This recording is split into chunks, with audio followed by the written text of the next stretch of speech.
Chapter 14. As soon as I had perused this epistle, I went to the master, and informed him that his sister had arrived at the Heights, and sent me a letter expressing her sorrow for Mrs. Linton's situation, and her ardent desire to see him, with a wish that he would transmit to her, as early as possible, some token of forgiveness by me. Forgiveness, said Linton. I have nothing to forgive her, Ellen.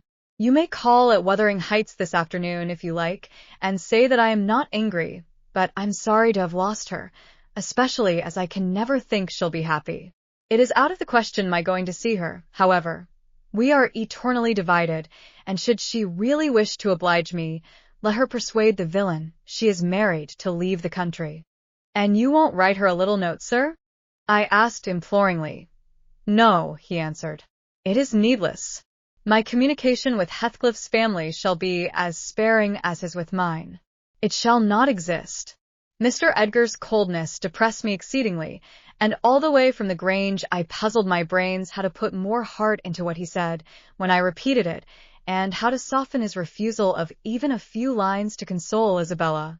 I dare say she had been on the watch for me since morning. I saw her looking through the lattice as I came up the garden causeway, and I nodded to her, but she drew back as if afraid of being observed. I entered without knocking. There never was such a dreary, dismal scene as the formerly cheerful house presented. I must confess that if I had been in the young lady's place, I would, at least, have swept the hearth and wiped the tables with a duster. But she already partook of the pervading spirit of neglect which encompassed her. Her pretty face was wan and listless, her hair uncurled, some locks hanging lankly down, and some carelessly twisted round her head. Probably she had not touched her dress since yester-evening. Hindley was not there. Mr. Heathcliff sat at a table, turning over some papers in his pocketbook, but he rose when I appeared, asked me how I did, quite friendly, and offered me a chair. He was the only thing there that seemed decent, and I thought he never looked better. So much had circumstances altered their positions that he would certainly have struck a stranger as a born and bred gentleman, and his wife as a thorough little slattern. She came forward eagerly to greet me, and held out one hand to take the expected letter. I shook my head. She wouldn't understand the hint, but followed me to a sideboard, where I went to lay my bonnet, and importuned me in a whisper to give her directly what I had brought. Heathcliff guessed the meaning of her manoeuvres, and said, If you have got anything for Isabella, as no doubt you have, Nelly, give it to her. You needn't make a secret of it. We have no secrets between us. Oh, I have nothing, I replied, thinking it best to speak the truth at once. My master bid me tell his sister that she must not expect either a letter or a visit from him at present. He sends his love, ma'am, and his wishes for your happiness, and his pardon for the grief you have occasioned, but he thinks that after this time his household, and the household here should drop intercommunication, as nothing could come of keeping it up. Mrs. Heathcliff's lip quivered slightly, and she returned to her seat in the window. Her husband took his stand on the hearthstone, near me, and began to put questions concerning Catherine. I told him as much as I thought proper of her illness, and he extorted from me, by cross-examination, most of the facts connected with its origin. I blamed her, as she deserved, for bringing it all on herself, and ended by hoping that he would follow Mr. Linton's example and avoid future interference with his family, for good or evil. Mrs. Linton is now just recovering, I said. She'll never be like she was, but her life is spared, and if you really have a regard for her, you'll shun crossing her way again. Nay, you'll move out of this country entirely, and that you may not regret it, I'll inform you Catherine Linton is as different now from your old friend Catherine Earnshaw, as that young lady is different from me. Her appearance is changed greatly, her character much more so, and the person who is compelled, of necessity, to be her companion, will only sustain his affection hereafter by the remembrance of what she once was, by common humanity, and a sense of duty. That is quite possible, remarked Heathcliff, forcing himself to seem calm. Quite possible that your master should have nothing but common humanity and a sense of duty to fall back upon. But do you imagine that I shall leave Catherine to his duty and humanity? And can you compare my feelings respecting Catherine to his? Before you leave this house, I must exact a promise from you that you'll get me an interview with her. Consent or refuse, I will see her. What do you say?" "I say, Mr. Heathcliff," I replied, "you must not. You never shall through my means. Another encounter between you and the master would kill her altogether." "With your aid that may be avoided," he continued, "and should there be danger of such an event, should he be the cause of adding a single trouble more to her existence, why, I think I shall be justified in going to extremes. I wish you had sincerity enough to tell me whether Catherine would suffer greatly from his loss. The fear that she would restrains me. And there you see the distinction between our feelings. Had he been in my place, and I in his, though I hated him with a hatred that turned my life to gall, I never would have raised a hand against him. You may look incredulous, if you please. I never would have banished him from her society as long as she desired his. The moment her regard ceased, I would have torn his heart out, and drunk his blood. But, till then, if you don't believe me, you don't know me. Till then, I would have died by inches before I touched a single hair of his head." "And yet," I interrupted, "you have no scruples in completely ruining all hopes of her perfect restoration, by thrusting yourself into her remembrance now, when she has nearly forgotten you, and involving her in a new tumult of discord and distress." "You suppose she has nearly forgotten me?" he said. "Oh, Nelly, you know she has not. You know as well as I do, that for every thought she spends on Linton, she spends 1,000 on me. At a most miserable period of my life, I had a notion of the kind. It haunted me on my return to the neighborhood last summer, but only her own assurance could make me admit the horrible idea again. And then, Linton would be nothing, nor Hindley, nor all the dreams that ever I dreamt. 2 words would comprehend my future, death and hell. Existence, after losing her, would be hell. Yet I was a fool to fancy for a moment that she valued Edgar Linton's attachment more than mine. If he loved with all the powers of his puny being, he couldn't love as much in 80 years as I could in a day. And Catherine has a heart as deep as I have. The sea could be as readily contained in that horse trough as her whole affection be monopolized by him. Tush! He is scarcely a degree dearer to her than her dog, or her horse. It is not in him to be loved like me. How can she love in him what he is not? Catherine and Edgar are as fond of each other as any 2 people can be," cried Isabella, with sudden vivacity. "No one has a right to talk in that manner, and I won't hear my brother depreciated in silence." "Your brother is wondrous fond of you too, isn't he?" observed Heathcliff scornfully. "He turns you adrift on the world with surprising alacrity." "He is not aware of what I suffer," she replied. "I didn't tell him that." "You have been telling him something, then. You have written, have you?" "To say that I was married. I did write, you saw the note." "And nothing since?" "No, my young lady is looking sadly the worse for her change of condition," I remarked. "Somebody's love comes short in her case, obviously. Whose, I may guess, but perhaps I shouldn't say." "I should guess it was her own," said Heathcliff. "She degenerates into a mere slut. She is tired of trying to please me uncommonly early. You'd hardly credit it, but the very morrow of our wedding she was weeping to go home. However, she'll suit this house, so much the better for not being over nice, and I'll take care she does not disgrace me by rambling abroad." "Well, sir," returned I hope you'll consider that Mrs. Heathcliff is accustomed to be looked after and waited on, and that she has been brought up like an only daughter, whom every one was ready to serve.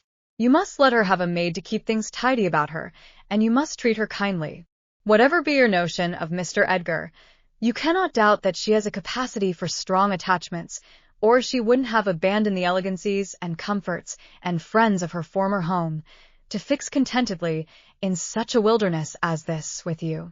"She abandoned them under a delusion," he answered, picturing in me a hero of romance, and expecting unlimited indulgences from my chivalrous devotion.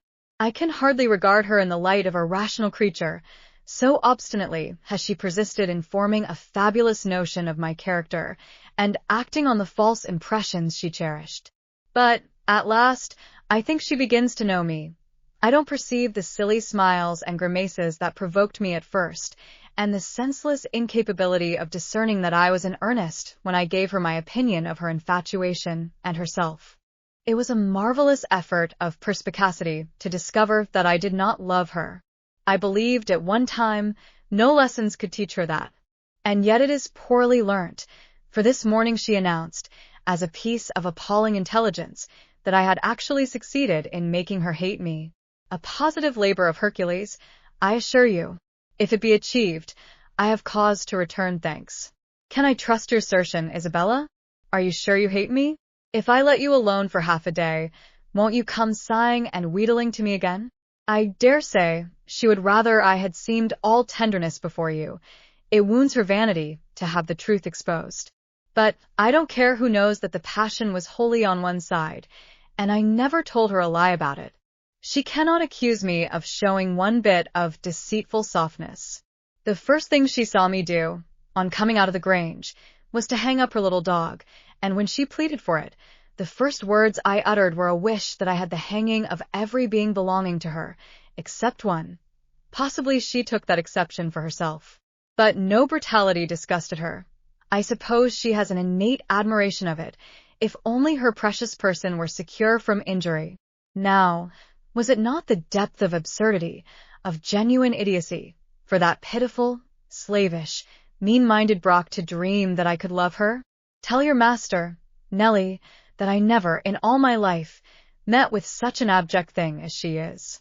She even disgraces the name of Linton, and I've sometimes relented, from pure lack of invention, in my experiments on what she could endure, and still creep shamefully cringing back. But tell him, also, to set his fraternal and magisterial heart at ease, that I keep strictly within the limits of the law. I have avoided, up to this period, giving her the slightest right to claim a separation, and, what's more, she'd thank nobody for dividing us. If she desired to go, she might. The nuisance of her presence outweighs the gratification to be derived from tormenting her. Mr. Heathcliff, said I, this is the talk of a madman. Your wife, most likely, is convinced you are mad, and for that reason, she has borne with you hitherto. But now that you say she may go, she'll doubtless avail herself of the permission. You are not so bewitched, ma'am, are you, as to remain with him of your own accord? Take care, Ellen, answered Isabella, her eyes sparkling irefully. There was no misdoubting by their expression the full success of her partner's endeavors to make himself detested. Don't put faith in a single word he speaks. He's a lying fiend, a monster, and not a human being. I've been told I might leave him before, and I've made the attempt, but I dare not repeat it. Only, Ellen, promise you'll not mention a syllable of his infamous conversation to my brother or Catherine.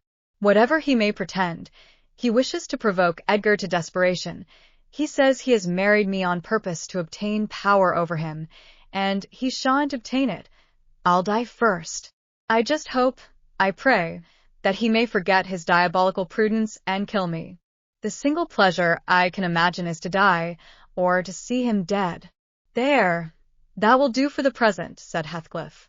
If you are called upon in a court of law, you'll remember her language, Nelly. And take a good look at that countenance. She's near the point which would suit me. No, you're not fit to be your own guardian, Isabella, now, and I, being your legal protector, must retain you in my custody, however distasteful the obligation may be. Go upstairs. I have something to say to Ellen Dean in private. That's not the way. Upstairs, I tell you. Why, this is the road upstairs, child. He seized and thrust her from the room, and returned muttering, I have no pity. I have no pity. The more the worms writhe, the more I yearn to crush out their entrails. It is a moral teething, and I grind with greater energy in proportion to the increase of pain. Do you understand what the word pity means? I said, hastening to resume my bonnet. Did you ever feel a touch of it in your life? Put that down, he interrupted, perceiving my intention to depart. You are not going yet. Come here now, Nelly. I must either persuade or compel you to aid me in fulfilling my determination to see Catherine, and that without delay. I swear that I meditate no harm. I don't desire to cause any disturbance, or to exasperate or insult Mr. Linton. I only wish to hear from herself how she is, and why she has been ill, and to ask if anything that I could do would be of use to her. Last night I was in the Grange garden 6 hours, and I'll return there tonight, and every night I'll haunt the place, and every day, till I find an opportunity of entering. If Edgar Linton meets me, I shall not hesitate to knock him down, and give him enough to ensure his quiescence while I stay. If his servants oppose me, I shall threaten them off with these pistols. But wouldn't it be better to prevent my coming in contact with them, or their master? And you could do it so easily. I'd warn you when I came, and then you might let me in unobserved, as soon as she was alone, and watch till I departed, your conscience quite calm. You would be hindering mischief. I protested against playing that treacherous part in my employer's house, and, besides, I urged the cruelty and selfishness of his destroying Mrs. Linton's tranquility for his satisfaction. The commonest occurrence startles her painfully, I said. She's all nerves, and she couldn't bear the surprise, I'm positive. Don't persist, sir, or else I shall be obliged to inform my master of your designs, and he'll take measures to secure his house and its inmates from any such unwarrantable intrusions. In that case I'll take measures to secure you, woman, exclaimed Heathcliff. You shall not leave Wuthering Heights till tomorrow morning. It is a foolish story to assert that Catherine could not bear to see me, and as to surprising her, I don't desire it. You must prepare her. Ask her if I may come. You say she never mentions my name, and that I am never mentioned to her. To whom should she mention me if I am a forbidden topic in the house? She thinks you are all spies for her husband. Oh, I've no doubt she's in hell among you. I guess by her silence, as much as anything, what she feels. You say she is often restless and anxious-looking. Is that a proof of tranquility? You talk of her mind being unsettled. How the devil could it be otherwise in her frightful isolation? And that insipid, paltry creature attending her from duty and humanity, from pity and charity. He might as well plant an oak in a flower-pot and expect it to thrive, as imagine he can restore her to vigor in the soil of his shallow cares. Let us settle it at once. Will you stay here, and am I to fight my way to Catherine over Linton and his footman? Or will you be my friend, as you have been hitherto, and do what I request? Decide. Because there is no reason for my lingering another minute, if you persist in your stubborn ill nature. Well, Mr. Lockwood, I argued and complained, and flatly refused him 50 times, but in the long run he forced me to an agreement. I engaged to carry a letter from him to my mistress, and should she consent, I promised to let him have intelligence of Linton's next absence from home, when he might come, and get in as he was able. I wouldn't be there, and my fellow servants should be equally out of the way. Was it right or wrong? I fear it was wrong, though expedient. I thought I prevented another explosion by my compliance, and I thought, too, it might create a favorable crisis in Catherine's mental illness, and then I remembered Mr. Edgar's stern rebuke of my carrying tales, and I tried to smooth away all disquietude on the subject, by affirming, with frequent iteration, that betrayal of trust, if it merited so harsh an appellation, should be the last. Notwithstanding, my journey homeward was sadder than my journey thither, and many misgivings I had, ere I could prevail on myself to put the missive into Mrs. Linton's hand. But here is Kenneth. I'll go down, and tell him how much better you are. My history is dree, as we say, and will serve to while away another morning. ******* dree, and dreary. I reflected as the good woman descended to receive the doctor, and not exactly of the kind which I should have chosen to amuse me. But never mind. I'll extract wholesome medicines from Mrs. Dean's bitter herbs, and firstly, let me beware of the fascination that lurks in Catherine Heathcliff's brilliant eyes. I should be in a curious taking if I surrendered my heart to that young person, and the daughter turned out a second edition of the mother.